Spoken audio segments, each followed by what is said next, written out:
எல்லோருக்கும் வணக்கங்க. நான் பாரம்பரிய ஜோதிடர் பா. ரவிக்குமார். இப்போ நாம் பார்க்கக்கூடியது பார்த்தீங்கன்னா 2025 வருடத்துக்கு உண்டான பிப்ரவரி மாத பலன்களை பற்றி தான் இந்த காணொலியில் பார்த்துட்ருக்குறோம். பொதுவாக பார்த்தீங்கன்னா அதாவது 2024 வருடத்தில் தான் ஏகப்பட்ட போராட்டங்களை சந்திச்சிட்டுங்க. ஏதோ இந்த 25 பிறந்தாவது நான் நல்லா இருக்க மாட்டேனா அப்படின்னு எதிர்பார்க்குறவங்க இன்னும் நமக்குள்ளார இருக்க தான் செய்கிறோம் இல்லைங்களா? ஒவ்வொரு கிரக பயிற்சி ஆகட்டும், ஒவ்வொரு மாத பலனாகட்டும், ஒவ்வொரு வக்கரமோ இல்லை நிவர்த்தியோ இந்த மாதிரி கிரக பலன்கள் அடையும் போது ஒரு எதிர்பார்ப்புன்றது ஒவ்வொரு மனிதருக்கும் இருக்க தான் செய்யுது. அப்படி பார்த்தீங்கன்னா இந்த மிதுன ராசிக்காரங்களுக்கு ஒரு படி மேலே போய் ஏதாவது இந்த 2025 ஒரு சொந்தமாக ஒரு வீடு வாசலை கட்டிட மாட்டோமா, ஒரு கல்யாண காட்சி பண்ணிட மாட்டோமா, ஒரு குழந்தை பாக்கியம் நம்ம கொடுத்துறாதா, அதை விட நம்மளுடைய வாழ்க்கை வாழ்வாதாரம் மாறிடாதா அப்படின்ற ஒரு எதிர்பார்ப்பு நமக்குள்ளார நிறைய இருக்கும். அதில் இருக்கக்கூடிய ராசியர்னா அதிகமாக பார்த்தீங்கன்னா மிதுன ராசிக்காரங்க நிறைய சொல்லுவேன். எதுக்காக நான் சொல்கிறேன்னா, பொதுவாக இந்த மிதுன ராசிக்காரங்க ஏன் சொல்கிறேன்னா 12 ராசியில் அதாவதுன்றது 9 கிரகத்தில் மிதுன ராசி அப்படின்னு எடுத்துக்கிட்டிங்கன்னா கல்விக்காரகன், புத்திக்காரகன், ஞானக்காரகன் சொல்லக்கூடியவர் தான் உங்கள் ராசிக்கு அதிபதி புதன் பகவான். ஒருத்தர் எவ்வளோ பேசணும், ஒருத்தர் எவ்வளோ சிந்திக்கணும் அப்படின்றது எல்லாமே, ஒருத்தர் எவ்வளோ படிக்கணும், இது எல்லாத்துக்குமே அதிபதி புதன் பகவான் தான், உங்கள் ராசிக்கு அதிபதி தான். அப்போ உங்களோட மைண்ட் எப்படி இருக்குன்னா நிறைய யோசிப்பீங்க.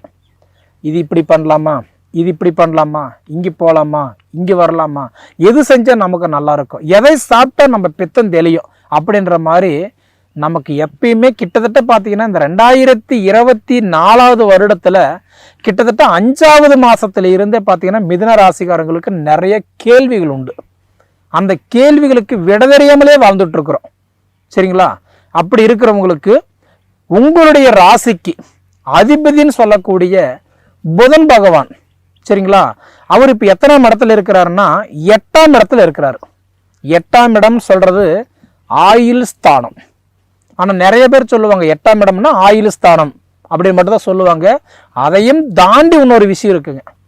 ஒரு மனிதருக்குமே ஒரு இடம் வாங்கணும், ஒரு வீடு கட்டணும், ஒரு காரு, அதாவது ஒரு காடு தோட்டம் துறவுகள் பார்த்தீங்கன்னா அது திருத்தி சமப்படுத்தணும், ஒரு பூமி கிரையம் பண்ணணும், மண்ணை சார்ந்த விஷயங்கள் ஒருத்தர் பண்ணணும்னா 8ஆம் இடம் நல்லா இருந்தால் தான் பண்ண முடியும்.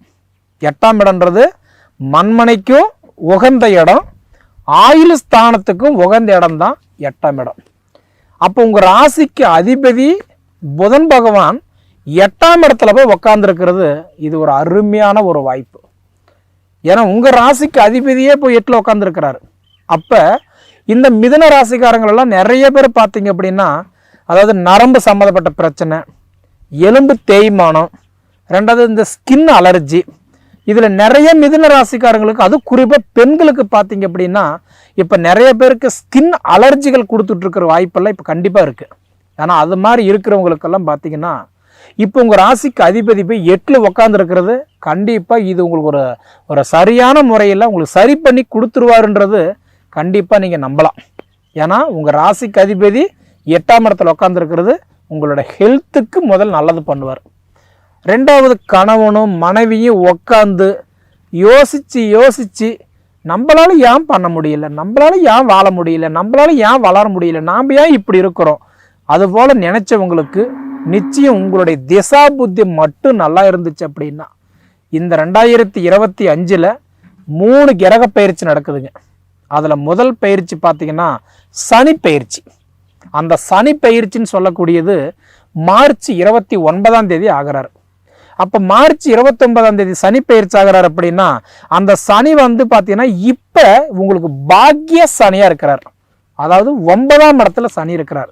அப்போ இந்த 2025 வருடத்தில் மார்ச் 29ஆம் தேதிக்குள்ளாரையே பார்த்தீங்க அப்படின்னா நிச்சயமாக உங்கள் தொழில் மாற்றம் நடக்கும். ஏன்னா சனி பகவான் உங்களுக்கு பாக்கிய சனியாக இருக்கிறார்.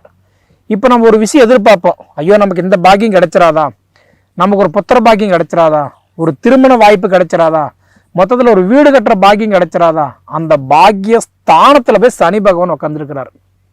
அப்போ சனி பகவான் வந்து நிச்சயம் உங்களுக்கு வந்து மார்ச் 29க்குள்ளார உங்களுக்கு வந்து தொழில் ரீதியாக நீங்கள் சப்போர்ட் எதிர்பார்க்குற மாதிரி இருந்தால், உங்கள் ஜாதகம் நல்லா இருந்தால் தொழிலுக்கு சப்போர்ட் பண்ணுவார்.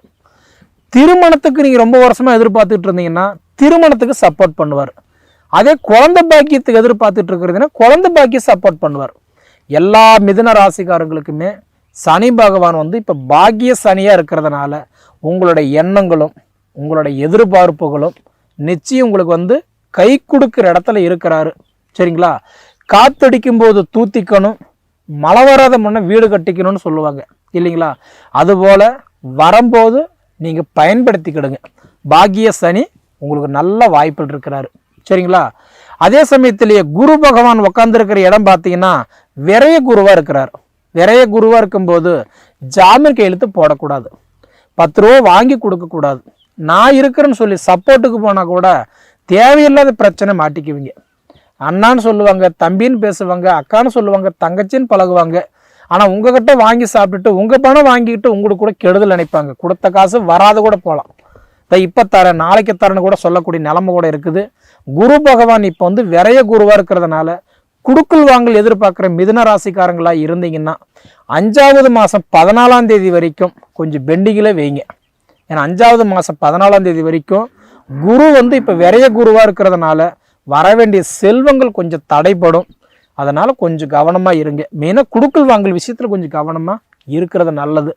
அதே சமயத்தில் பார்த்தீங்க அப்படின்னா இப்போ இந்த உடைய ராசிக்கு அதிபதினு சொல்லக்கூடிய ஒரு சூரிய பகவானோட சேர்ந்துருக்கிறார். இப்போ சூரிய பகவான் வந்து இப்போ நம்ம யாருன்னு சொல்கிறோம், அதாவது ஒரு மாத கிரகம் யாருன்னா சூரியன் தான். ஜாதகத்தை கொண்டு போய் நீங்கள் கொடுத்தீங்கன்னா ஆண் ஜாதகமாக இருந்ததுன்னா அது குரு அடிப்படையாக சொல்லுவாங்க. அதே நீங்கள் ஒரு பெண் ஜாதகமாக இருந்தீங்கன்னா சுக்கிரன் அடிப்படையாக சொல்லுவாங்க. பொதுவாக ஜாதகம்னு எடுத்துக்கிட்டிங்கன்னா லக்னத்தை அடிப்படையாக வச்சு தான் பலன்களை சொல்லுவாங்க. அதே நீங்கள் ஒரு பொதுவான பலன் கேட்டிங்கன்னா ராசி அடிப்படையாக வச்சு தான் உங்களுக்கு பலன்கள் சொல்லுவாங்க. அதே ஒரு மாத பலன் அப்படின்னா சூரியன் அடிப்படையாக வச்சு தான் பலன்களை சொல்லுவாங்க. அந்த சூரிய பகவான் உங்களுக்கு அதாவது 3ஆம் இடம் அப்படின்னு சொல்லக்கூடிய சகோதரஸ்தானம் தைரியஸ்தானத்துக்கு அதிபதி தான் இந்த சூரிய பகவான். அந்த சகோதரஸ்தானம் தைரியஸ்தானத்துக்கு அதிபதி சூரிய பகவானும் மிதுன ராசிக்கு அதிபதி புதன் பகவானும் 2 பேரும் சேர்ந்து 8ஆம் இடத்துல இருக்கிறாங்க. பார்த்தீங்களா? இந்த 2 கிரகம் சேர்ந்து தான் இப்போ 8ஆம் இடத்துல இருக்கிறார். மகர ராசியில சூரியனும் புதனும் 2 கிரகம் சேர்ந்து தான் இந்த மாத பிறப்புல வராரு. அப்படி வரும்பொழுது நிச்சயம் கல்விக்கு இது நல்ல மாற்றத்துக்கு உண்டான ஒரு நட்புன்னு எடுத்துக்கலாம். ஏன்னா புதன் பகவான் வந்து படிப்புக்கு அதிபதி. அப்போ படிப்புக்கு அதிபதி நல்லா 8ஆம் இடத்துல வர்றதுனால மிதுன ராசிக்காரங்களுக்கு முதல்ல படிப்பு நல்லா இருக்கும். 2வது உங்களுக்கு வேலை வாய்ப்பு. இது 2 கிரகம் சேரும் பொழுது முதல்ல உங்களுக்கு தொழில் ப்ரமோஷன், அதாவது சம்பள உயர்வு, டிரான்ஸ்ஃபர் எதிர்பார்த்த கிடைக்கிறது. இதை விட வெளிநாடு போகலாமா, வெளி மாநிலம் போகலாமா, இல்லை ஏதாவது வீட்டுட்டு வெளியில் போய் ஏதாவது இருந்து ஒர்க் பண்ணி தான் 10 ரூபா சம்பாதிக்கலாம்னு நினைக்கிறவங்களுக்கு இந்த பிப்ரவரி மாதம் நிச்சயமாக உங்களுக்கு கை கொடுப்பாரு. 1. அடுத்தபடி பார்த்தீங்க அப்படின்னா உங்கள் ராசிக்குன்றது 9வது பாவகத்தில் சந்திரனும் அதாவது சனியோடு சேர்ந்து வர்றதுனால முடிஞ்ச வரைக்கும் இன்னைக்கு உங்கள் நிலைமை எப்படின்னா நீங்களே கையூனி கரணம் போட்டு எந்திரிக்கக்கூடிய நிலைமை தான் இப்போ உங்களுடைய நிலைமை. சரிங்களா?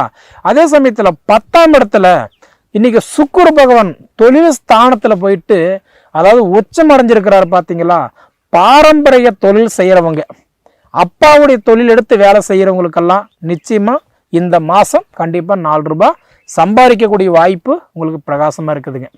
இதை விட நான் முன்னையே சொன்ன மாதிரி இடம் வாங்கணும், மண் வாங்கணும், வீடு கட்டணும் நினைக்கிறவங்களுக்கு ஒரு பிரகாசமான ஒரு வாய்ப்பு கண்டிப்பாக அனுபவித்து பார்த்து நீங்கள் என்னென்னு சொல்லுங்கள். சரிங்களா? அப்போ இது போக புத்திரஸ்தானத்துக்கு அதிபதி உங்களுக்கு 10ஆம் இடத்துல உச்சமாகி உட்காந்துருக்கிறார். அப்படின்னா புத்திர செல்வங்கள் உங்களுக்கு பெருகிறதுக்கு ஒரு அருமையான இடத்துல சுக்கிரன் உட்காந்துருக்கிறாரு. அதே மாதிரி வந்து திருமணத்துக்கு அதிபதி 7, 10 கூடையவன் 7ஆம் இடத்துக்கும் 10ஆம் இடத்துக்கு அதிபதி சுக்கிர பகவான் 12ஆம் இடத்துல விரயஸ்தானத்தில் இருக்கிறதுனால திருமணம் சார்ந்த விஷயங்கள் மட்டும் உங்களுக்கு வந்து முடிஞ்ச வரைக்கும் நிறைய பேர் கொஞ்சம் தடையாக இருக்கும். அதே உங்கள் ஜாதகம் நல்லா இருந்து உங்கள் திசா புத்தி நல்லா இருந்தால் குறைபாடு யாரும் சொல்ல மாட்டாங்க. திருமணத்துக்கு முக்கியத்துவம் கொடுக்குற மாதிரி இருந்தால் மிதுன ராசிக்காரங்க 5வது மாதம் 14ஆம் தேதிக்கு மேலே நீங்கள் எடுக்கிற முயற்சி கண்டிப்பாக உங்களுக்கு வெற்றியாக இருக்கும்.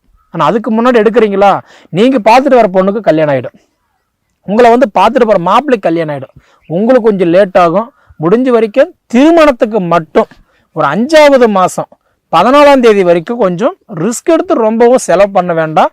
அது மட்டும் கொஞ்சம் பெண்டிங்கில் வைக்கிறது மிதுன ராசிக்காரங்களுக்கு கண்டிப்பாக நல்லதுங்க. சரிங்களா? சரி நேயர்களே, உங்கள் பொன்னான நேரத்தை ஒதுக்கி இவ்வளவு நேரம் என்னுடைய காணொலியை நீங்கள் முழுமையாக பார்த்ததுக்கு மனசார மனசிலிருந்து கேட்டுக்கிறேன். நன்றிங்க.